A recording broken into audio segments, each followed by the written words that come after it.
가죽 옷을 지어 입히시니라. 아멘. 오늘은 창세기 3장 1절에서 20절까지 가죽 옷을 지어 입히시니라는 제목으로 말씀을 나누겠습니다.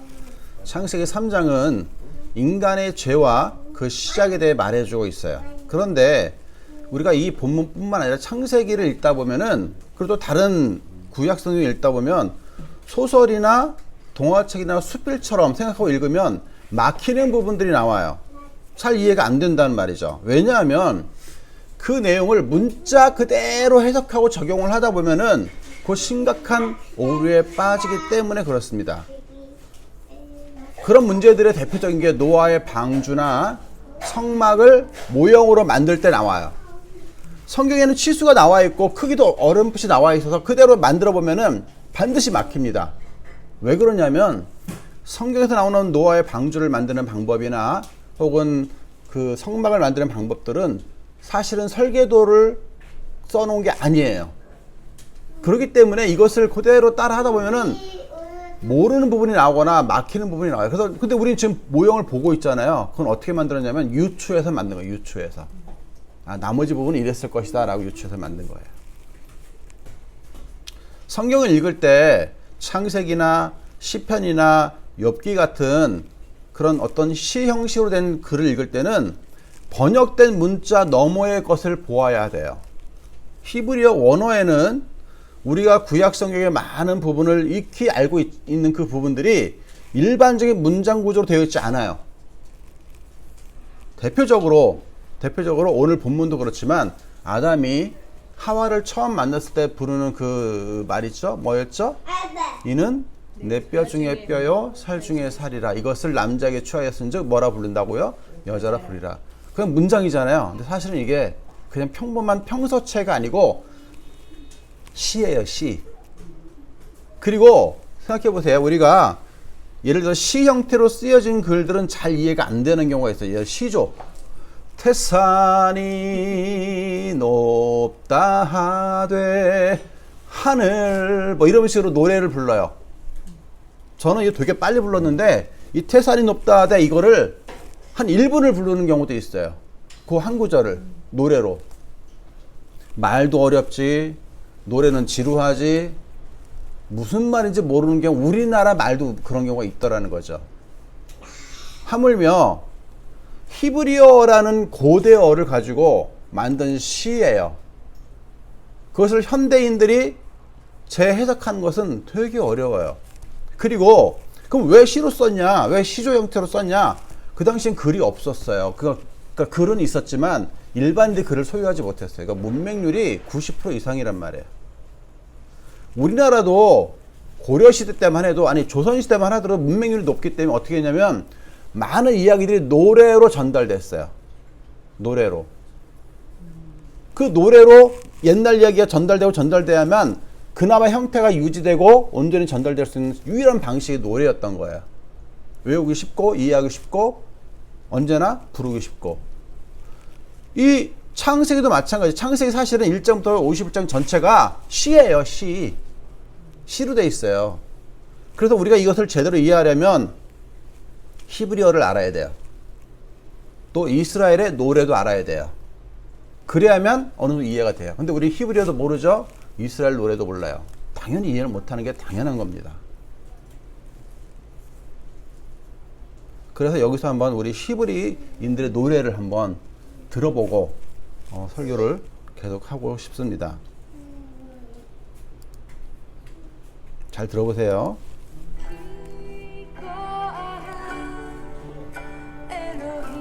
하나님을 사랑한다는 내용의 노래입니다.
좋네요.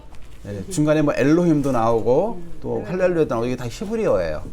아멘도 히브리어예요.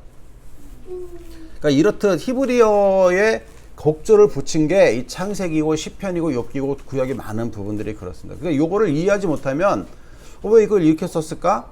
이해가 안 되는 거예요. 그리고 문장 그대로 해석하면 오류에 빠질 수가 있는 겁니다. 오늘 본문도 마찬가지예요. 우리 14절에서 15절 한번 보십시오.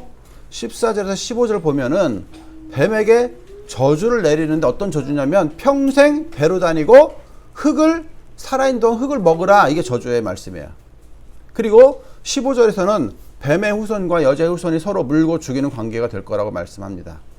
그런데 이 문자 그대로 이해하려면 문제에 봉착하게 돼요. 뱀이 배로 다니는 것은 우리가 현대에도 확인할 수 있어요. 근데 평생 흙을 안 먹어요. 뱀이 흙 먹는 거 본 적 있어요? 저는 없어요.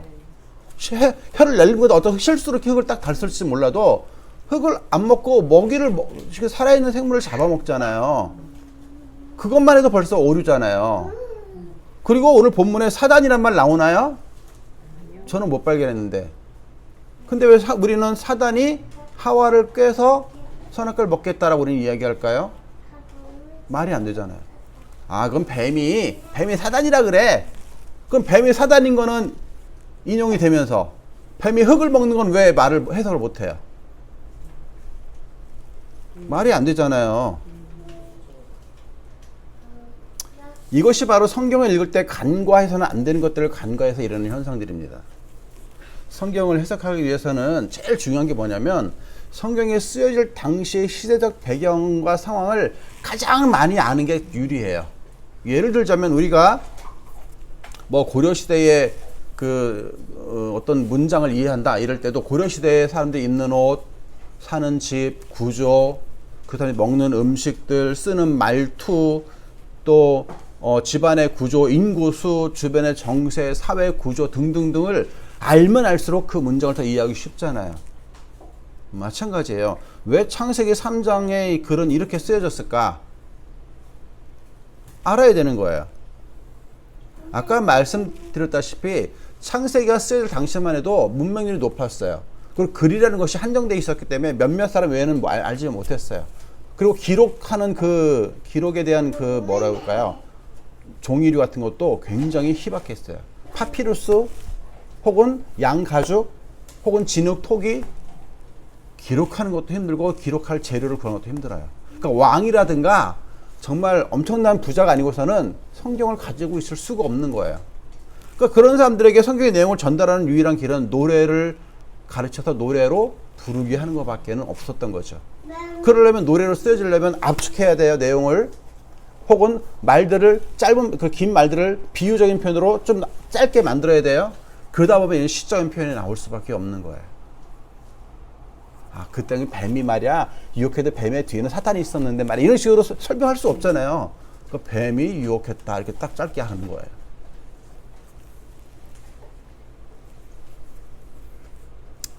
사단은 하나님의 명령을 직접 받은 아담을 공략하지 않습니다. 아담으로부터 전해들은 하와를 공략해요. 성경에 뱀같이 지혜로워라 그 말이 바로 이런 부분을 말하는 거다라고 생각합니다. 그런데 그 지혜를 비둘기같이 순전한 마음으로 사용해야 되는 거예요. 뱀은 하와가 알고 있는 사실을 바로 부인하지 않습니다. 부정하지 않아요. 단지 의구심을 던져줍니다. 야, 하나님이 먹으라고 했어. 먹지 말라고 한 게 아니고 두려워서 먹지 말라고 한 거야. 이렇게 말 안 하고 야, 정말 하나님이 모든 나무의 열매는 먹지 말라고 했냐? 이렇게 묻는 거예요. 이게 무슨 말 같지 않은 질문이에요. 하와가 좀 전에도 과일 따먹었어요. 어저께도 사라다를 만들어 먹었다고요. 근데 그 앞에 대고 모든 나무의 열매를 먹지 말라고 하셨냐? 그럼 하와 같으면 어떻게 대답해야 돼요? 아니, 나 어저께도 먹었는데 좀 전에 먹었어. 너 무슨 말 같지 않은 질문이야? 이렇게 대답해야 되는데 그 질문에 대답을 해요. 아니,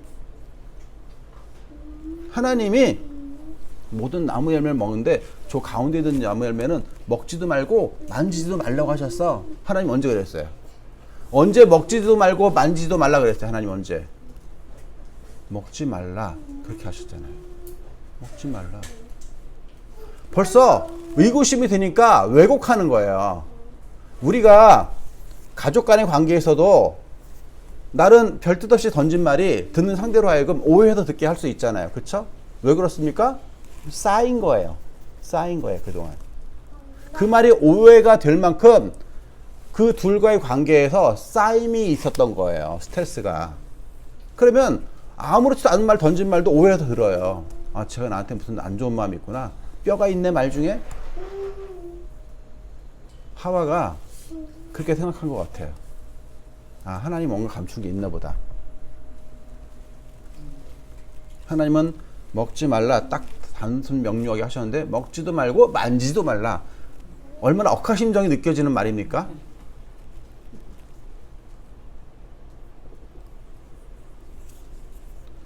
참 안타까운 부분이 아닐 수 없어요. 하와가 비록 아담을 통해 그 말씀을 전해드렸지만 제대로 이해하고 있고 또 제대로 자기 마음속에 담고 있었다면 결코 이런 대답은 안 했을 거예요. 또 그렇게 말하죠. 죽을까 하노라. 죽을까 하노라. 하나님 언제 죽을까 하노라 했어요. 반드시 죽으리라. 반드시 죽으리라. 하나님의 명령은 간단 명료했어요. 흐리지 않아요. 죽을까 하노라. 죽지 않을 수도 있다는 말인가요? 너무나 뉘앙스가 다릅니다.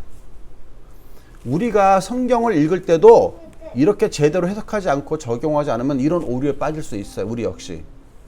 저는 목사님들 가운데서도 오늘 본문과 같은 이런 말씀들을 설교하면서 이런 걸 글을 알레고리적인 글이라고 해요. 이런 글을 표현함에 있어서 문자 그대로 설교하는 것들을 여러 번 들었어요.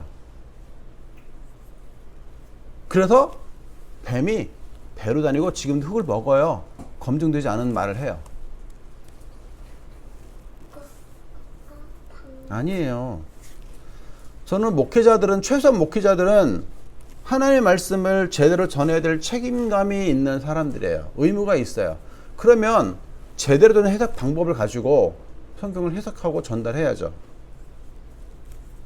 저 역시 제 생각이 아니라 여러 검증된 주석들과 또 신학교에서 제대로 배운 그 해석 방법들을 가지고 성경을 연구합니다. 그도 안 될 때는 이것을 제대로 해석하기 위해 애를 쓰고 기도해요. 될 때까지. 해결될 때까지. 그것이 바른 목회자의 자세가 아니겠습니까? 또 자신만 알고 있는 어려운 용어나 배경 지식으로 설교한다면 누가 이해할 수 있고 누가 적용할 수 있겠어요? 저라고 어려운 말 못 쓰겠어요?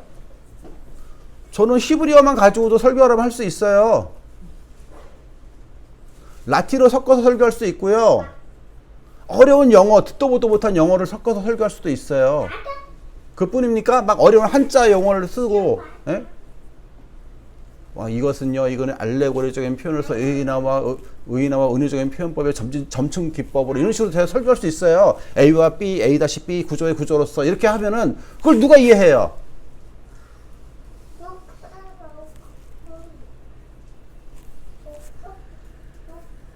그렇기 때문에 우리는 최소한 말씀을 전하는 사람들은 이것을 충분히 바르게 이해하는 것과 더불어 쉽게 전달할 수 있도록 연구를 해야 돼요. 자, 다시 본문으로 돌아옵니다. 사단의 말에 의하면 선악과를 먹으면 어떻게 되냐면 눈이 밝아진다는 거예요. 눈이 밝아져서 누구처럼 돼요?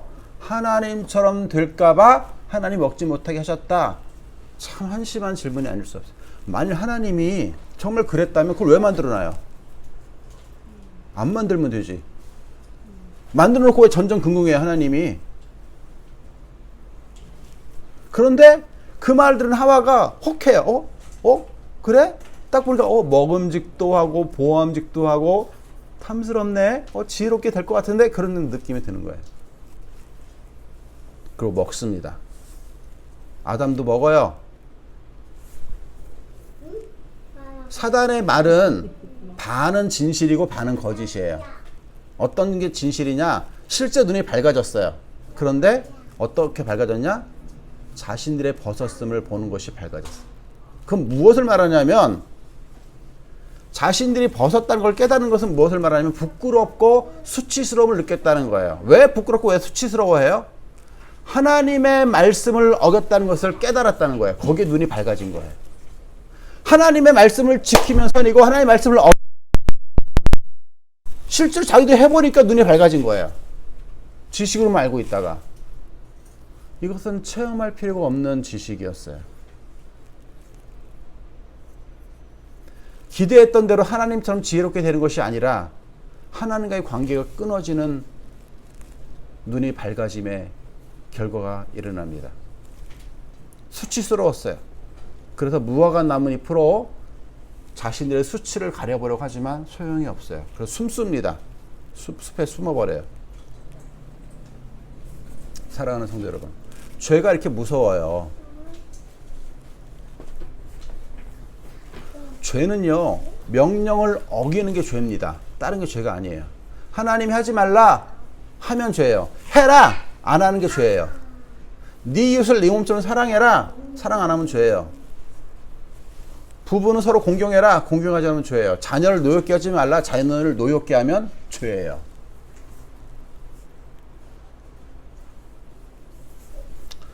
하나님의 명령을 어기는 대가는 너무나도 컸습니다. 죽을까 하노라가 아니라 반드시 죽으리라. 그 말씀의 뜻이 무엇인지 이들은 깨달았어요. 먹는 순간. 그리고 실제 죽습니다. 하나님은 이렇게 죄를 범하는 아담과 하와를 불쌍히 여기십니다. 그래서 어떻게 할 수 있냐면 이제 모든 저주를 다 마쳐요. 마친 뒤에 하나님이 이들에게 무화과 나뭇잎을 치워버리고 무엇을 입힙니까? 동물의 가죽옷을 입혀요.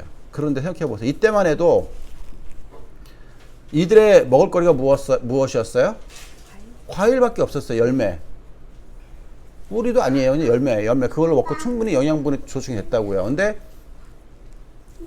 그 말은 무엇이냐면 그러니까 생명을 죽이면 안 되는 거예요. 동물을 죽이면 안 되는 거예요. 근데 하나님이 친히 죽여요. 하나님이 친히 죽여서 그 생물로부터 가죽을 취해서 그것을 옷을 해서 입힐 때는 그 심정이 오죽했겠어요? 또 생각해 보세요.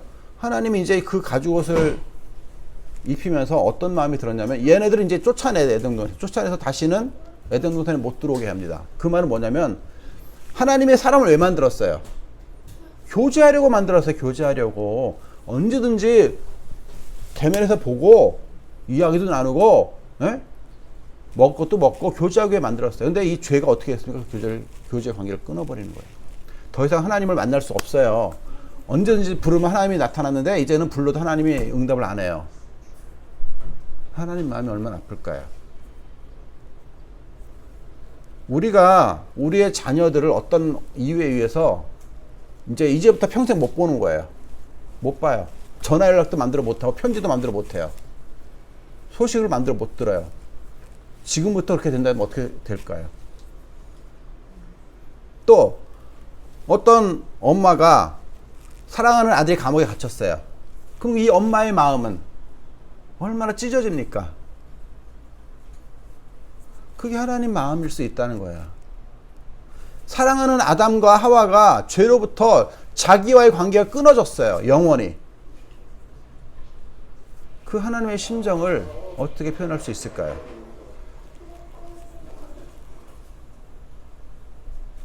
죄를 지었지만 사랑하는 이들입니다. 여전히 사랑하세요. 우리는 하나님의 심정을 온전히 이해할 수 없습니다. 그런데 하나님은 그들을 위해 저주에 머물지 않고 구원의 길을 주십니다. 그것이 바로 15절의 말씀이에요. 15절 보십시오. 제가 읽겠습니다. 내가 너로 여자와 원수가 되게 하고 네 후손도 여자의 후손과 원수가 되게 하리니 여자의 후손은 네 머리를 상하게 할 것이요 너는 그의 발꿈치를 상하게 할 것이니라 하시고. 비록 죄를 지어 죄인의 몸으로 죽을 수밖에 없지만 그대로 놔두지 않으시고 죄를 해결받고 구원받을 수 있는 길을 열어주시는 하나님의 마음이 어떠할지 생각해 보십시오. 우리들은 아담의 후손입니다. 또 죄인의 후손이에요. 그리고 죄인 자체입니다. 반면에 하나님의 사랑을 입은 자들이에요. 하나님이 그 사랑하시는 하나님의 사랑하심으로 여자의 후손인 예수 그리스도를 보내주셨고 또 뱀의 후손인 안 믿는 사람들에 위해 십자가에 못 박아 죽게 하셨어요.